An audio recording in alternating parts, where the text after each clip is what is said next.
নমস্কাৰ এক্সাম জ্ঞান আসাম চেনেলটোলৈ আপোনালোকক ওয়েলকাম জনাইছোঁ। আমি আমাৰ চেনেলত আসাম পুলিচৰ প্ৰিভিয়াছ ইয়াৰৰ পৰা 100টা কুৱেশ্যন ডিছকাছ কৰি গৈ আছিলোঁ।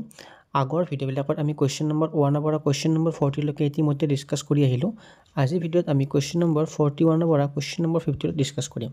যদিহে আপুনি আমাৰ ভিডিঅ'বিলাক চাই ভাল পাইছে বা আপুনি নতুন কিবা এটা শিকিছে তেতিয়াহ'লে আমাৰ চেনেলটো ছাবস্ক্ৰাইব কৰি দিব। আৰম্ভ কৰিছোঁ আজিৰ ভিডিঅ'ত। আজিৰ ভিডিঅ'ৰ ফাৰ্ষ্ট কুৱেশ্যনটো হৈছে who can not vote in presidential election of India, অৰ্থাৎ আমাৰ ভাৰতৰ যে ৰাষ্ট্ৰপতি নিৰ্বাচন হয় তাত কোনে ভোট দিব নোৱাৰে।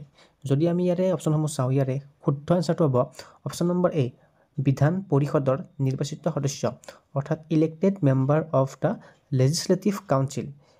Elected members of legislative council অৰ্থাৎ বিধান পৰিষদৰ নিৰ্বাচিত সদস্যসকলে ভাৰতৰ ৰাষ্ট্ৰপতি নিৰ্বাচনত ভোট দিব নোৱাৰে। যদি আমি চাওঁ কোনে কোনে ভোট দিব পাৰে, সেইকেইটা হ'ব elected members of Rajya Sabha, elected member of Lok Sabha, লগতে elected member of legislative assembly. ঠিক আছে, লেজিছলেটিভ এছেম্বলি আৰু লেজিছলেটিভ কাউন্সিল দুটা বেলেগ বেলেগ, কনফিউজ নহ'ব। যদি আমি চাওঁ কোনে কোনে ভোট দিব নোৱাৰে, তেতিয়াহ'লে তাৰ এনচাৰ হ'ব নমিনেটেড এম পি মানে হৈছে মেম্বাৰ অফ পাৰ্লিয়ামেণ্ট, অৰ্থাৎ লোকসভা ৰাজ্যসভা। আৰু নমিনেটেড যিবিলাক MLA থাকে তেওঁলোকেও ভোট দিব নোৱাৰে, লগতে যিবিলাক মেম্বাৰ অফ লেজিছলেটিভ কাউন্সিল তেওঁলোকেও ভোট দিব নোৱাৰে। বন্ধুসকল, আজিৰ ভিডিঅ'ত যি 10টা কুৱেশ্যন লৈ মই আহিছোঁ, প্ৰথমতে আপুনি সেই 10টা কুৱেশ্যন এনচাৰবিলাক নোচোৱাকৈ কৰিবৰ কাৰণে ট্ৰাই কৰিব।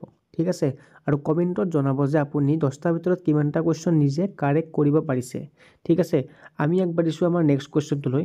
কুৱেশ্যন নম্বৰ 42ত সুধিছে what sports is the Bordoloi trophy associated with, অৰ্থাৎ বৰদলৈ ট্ৰফি কোনবিধ খেলৰ লগত জড়িত। এনেকুৱা ধৰণৰ খেল আৰু তাৰ লগত যিবিলাক সম্পৰ্কিত ট্ৰফি হয় তাৰ কুৱেশ্যন এক্সামৰ কাৰণে বহুত বেছি দৰকাৰী হয়। অ'কে, যদি আমি ইয়াতে অপশ্যনসমূহ চাওঁ, বৰদলৈ ট্ৰফি জড়িত হ'ব অপশ্যন নম্বৰ চি, ফুটবলৰ লগত।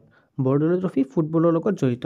যদি আমি চাওঁ ফুটবলৰ লগত জড়িত আন কিছুমান ট্ৰফি, ঠিক আছে, তেতিয়াহ'লে সেইবিলাক হ'ব FIFA world cup, Durand cup, Santosh trophy আৰু IFA শ্বিল্ড। ইয়াতে আৰু এটা জানিবলগীয়া কুৱেশ্যন আছে, সেইটো হ'ল কেতিয়াবা সুধিব পাৰে যে বৰদলৈ ট্ৰফি ফাৰ্ষ্ট টাইম মানে প্ৰথমবাৰৰ বাবে কিমান চনত দিয়া ষ্টাৰ্ট কৰিছিল। বৰদলৈ ট্ৰফি যে আছে সেইটো 1952ত প্ৰথমবাৰৰ বাবে দিয়াৰ ব্যৱস্থা কৰা হৈছিল। কুৱেশ্যন নম্বৰ 43ত সুধিছে যে অৰুণাচল প্ৰদেশৰ ৰাজধানীখনৰ নাম কি, আৰু এইটো কুৱেশ্যনৰ কাৰেক্ট এনচাৰ হ'ব ইটানগৰ, অৰ্থাৎ অপশ্যন নম্বৰ ডি। যদি আমি বাকীকেইটা অপশ্যন চাওঁ, ইম্ফল হৈছে মণিপুৰৰ কেপিটেল, কহিমা হৈছে নাগালেণ্ডৰ কেপিটেল, আৰু আগাৰতলা হৈছে ত্ৰিপুৰাৰ কেপিটেল। কুৱেশ্যন নম্বৰ 44ত সুধিছে which product is called golden silk of Assam, অৰ্থাৎ অসমৰ গল্ডেন চিল্ক বুলি কোনটো প্ৰডাক্টক কোৱা হয়। অপশ্যনসমূহৰ ভিতৰত শুদ্ধ এনচাৰটো হ'ব অপশ্যন নম্বৰ বি, মুগা। মুগাক আমাৰ অসমৰ গল্ডেন চিল্ক বুলি কোৱা হয়। আৰু এই মুগা বা মুগা পলুৱে GI টেগো পাইছে। যিবিলাক ইম্পৰ্টেণ্ট অৰ্গেনাইজেশ্যন আছে আৰু তাৰ হেডকোৱাৰ্টাৰ, সেইবিলাকো মানে কি এক্সামৰ কাৰণে এটা বহুতেই ইম্পৰ্টেণ্ট টপিক। আৰু কুৱেশ্যন নম্বৰ 48 এইটোৱে সুধিছে যে WHO অৰ্থাৎ ৱৰ্ল্ড হেল্থ অৰ্গেনাইজেশ্যন তাৰ মুখ্য কাৰ্যালয় অৰ্থাৎ হেডকোৱাৰ্টাৰটো ক'ত আছে। WHOৰ যিটো মুখ্য কাৰ্যালয় সেইটো আছে অপশ্যন নম্বৰ এ, জেনেভাত। আৰু এই জেনেভা ক'ত আছে? জেনেভা আছে ছুইজাৰলেণ্ডত। আৰু যদি আমি চাওঁ ইউনেস্কোৰ যিটো হেডকোৱাৰ্টাৰ সেইটো ক'ত আছে? ইউনেস্কোৰ হেডকোৱাৰ্টাৰ আছে পেৰিছত। আৰু ইউনিচেফৰ হেডকোৱাৰ্টাৰ আছে নিউয়ৰ্ক। 46 নম্বৰ কুৱেশ্যনত সুধিছে হু is the composer of national song of India, ভাৰতৰ ৰাষ্ট্ৰীয় গীতটিৰ ৰচক কোন। আৰু ভাৰতৰ যিটো ৰাষ্ট্ৰীয় গীত সেইটো হৈছে কি? সেইটো হৈছে বন্দে মাতৰম। আৰু বন্দে মাতৰমৰ যিজন ৰাইটাৰ হয় তেখেতৰ নাম হৈছে অপশ্যন নম্বৰ বি, বংকিম চন্দ্ৰ চেটাৰ্জী। ইয়াতে বংকিম বানানটো ভুল হৈ আছে বাৰু, অলপ আছামিজ টাইপিং মিষ্টেক হৈ গ'ল। বাকী যি নহওক ইয়াতে অপশ্যনটো হ'ব অপশ্যন নম্বৰ বি। 47 নম্বৰ কুৱেশ্যনত সুধিছে what is the name of the place where the battle of Pathrughat took place, পথৰুঘাটৰ ৰণ হোৱা ঠাইখনৰ নাম কি আছিল। ইয়াৰে কাৰেক্ট এনচাৰটো হ'ব অপশ্যন নম্বৰ বি, দৰং। দৰঙত পথৰুঘাটৰ ৰণ হৈছিল। যদি সোধে যে পথৰুঘাটৰ ৰণ কিমান চনত হৈছিল, পথৰুঘাটৰ ৰণ হৈছিল 1894ৰ 28 জানুৱাৰীত। আৰু এই পথৰুঘাটৰ ৰণক জালিয়ানৱালা বাগ বুলিও কোৱা হয়।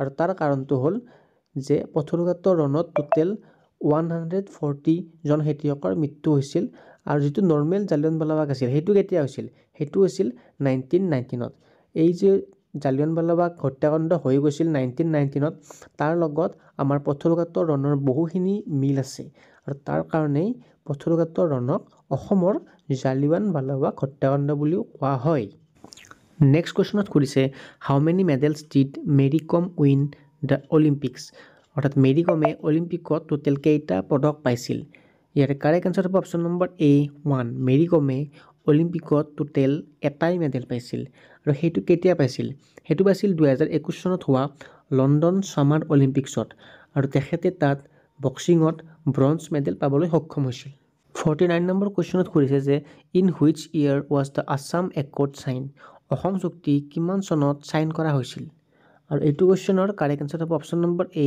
1985 অসম চুক্তি যে হৈছিল সেইটো 1985ত স্বাক্ষৰিত হৈছিল আজিৰ ভিডিঅ'ৰ অন্তিমটো question who is the author of Namghosha নামঘোষাৰ ৰচক কোন হয় আৰু এইটো কুৱেশ্যনৰ এনচাৰ হৈছে অপশ্যন নম্বৰ B মাধৱদেৱে নামঘোষা ৰচনা কৰিছিল কমেণ্ট বক্সত জনাব যে আপুনি এই ভিডিঅ'টোৰ টোটেল কিমানটা কুৱেশ্যন কাৰেক্ট কৰিলে আৰু যদিহে আপুনি আমাৰ ভিডিঅ'বিলাক চাই ভাল পাইছে বা ভিডিঅ'বিলাকৰ পৰা নতুন নতুন কথা কিছুমান শিকিব পাৰিছে তেতিয়াহ'লে আমাৰ চেনেলটো লাইক কমেণ্ট আৰু ছাবস্ক্ৰাইব কৰি দিব